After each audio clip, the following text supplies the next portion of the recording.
The Bears could not run the ball against the Vikings, but I want to talk about why fans shouldn't overreact yet.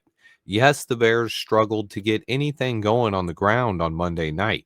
In fact, they ranked dead last in run success across the entire league after just 1 week.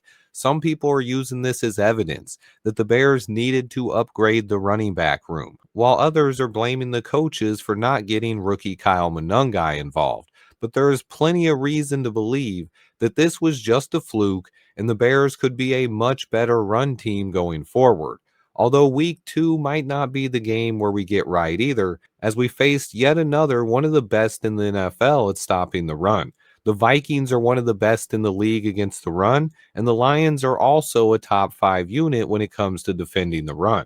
Before I get too deep into it, I want to thank my season long sponsor, Profit X, America's #1 sports prediction market. It's peer to peer where users can play against each other instead of going against the house and get the best odds out there. You can set your own odds. Do you want Romo Dunze at 4 catches? Choose your own odds and wait for someone to accept it. Use promo code SWIFT and claim up to 200 in profit cash. You can use it on all your plays for the first 30 days. Terms and conditions apply. Sign up now. But the Bears were dead last in the NFL in rushing success rate. The Cowboys led the league with a 61.9% success rate, and the Bears were 32nd, having success on only 19% of their running plays. Was it the running back room? Was it the play calls? Was it the offensive line? Was it the defense we were going against? Or what gives here? I want to discuss one of the reasons I believe we can still be a good rushing team and why we might just get off to a slow start.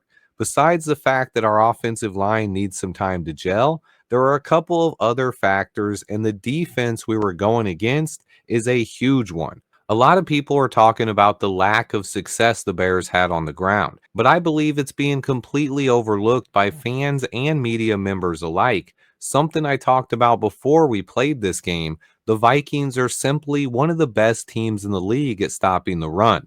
They ranked third in the NFL last season under Brian Flores, but they also made some huge additions to the interior of their D line this offseason as well. They added both Javon Hargrave and Jonathan Allen via free agency. Allen and Hargrave are both two-time Pro Bowlers, and they drastically improved the Vikings' defensive line. So honestly, they might be #1 in the NFL at stopping the run in 2025 if these guys can stay healthy all year. This is why I expected the Bears to throw the ball a lot in week 1. Remember that Ben Johnson is a coach that is going to adapt his playbook every week. Against the Vikings, he actually ran the ball more than I expected him to, and thanks to Caleb's rushing yards, we ran 26 times for 119 yards and a touchdown. But take away Caleb's scrambling, and the Vikings shut down the Bears' run game. 20 carries for just 61 yards, averaging just 3 yards per carry. But the Bears stayed committed to the running game, even though they never found a ton of success. And honestly, that might continue week 2 against the Detroit Lions, on the road against another team that is very good at stopping the run. Even in a losing effort versus Green Bay, the Lions defense still stopped the run. The Packers ran the ball 25 times for just 78 yards on the day, averaging 3.1 yards per carry. So this means the Bears open up the season against two of the NFL's best run defenses, but also two of the NFL's worst pass defenses. Both the Lions and Vikings have top 5 run defenses and bottom 5 rankings against the pass. So it almost makes too much sense to try to get Caleb going against teams that struggle defending the pass. You simply cannot completely abandon the run game, which is something I thought Ben Johnson did a great job at. He stayed committed to the ground game and he made the Vikings respect it. But we cannot overreact to how the Bears perform running the football these first 2 weeks. The Lions and Vikings are simply two of the best in the league at stopping the run. In fact, the Packers are too. And that's what makes the NFC North, in my opinion, the best division in football. All three of our division opponents have great coaches that can stop the run, and they know how to win football games. Ben Johnson said it himself. He chose to stay in this division because he wanted to compete against the best. The Bears rank dead last in the NFL at rushing success, but we have plenty of chances to turn it around going forward. Just don't expect us to go crazy against these NFC North teams. Week 1 and 2, it might be hard to get the run game going, but looking forward, the Bears have a much easier path after these first 2 weeks. In week 3, we take on the Dallas Cowboys, who finished 29th in the NFL against the run last year, and they gave up the most rushing touchdowns in the NFL. They did upgrade with Kenny Clark in the middle, but they're nowhere near as good at stopping the run as the Lions or Vikings. And this should be an opportunity for the Bears to get things rolling. But then it continues in week 4. We play the Raiders, who were the worst rushing defense in the NFL last year, coming in at 32nd in the league in rushing yards allowed. So the Bears will have a couple of opportunities here to really get things going on the ground, but it might have to wait a couple of weeks. Heading into the bye in week 5, the Bears will have played two of the best run defenses in the league and two of the worst in the league. But then we have an early bye week in week 5, and that's when we get to prepare for another team that struggles stopping the run. The Washington Commanders in week 6.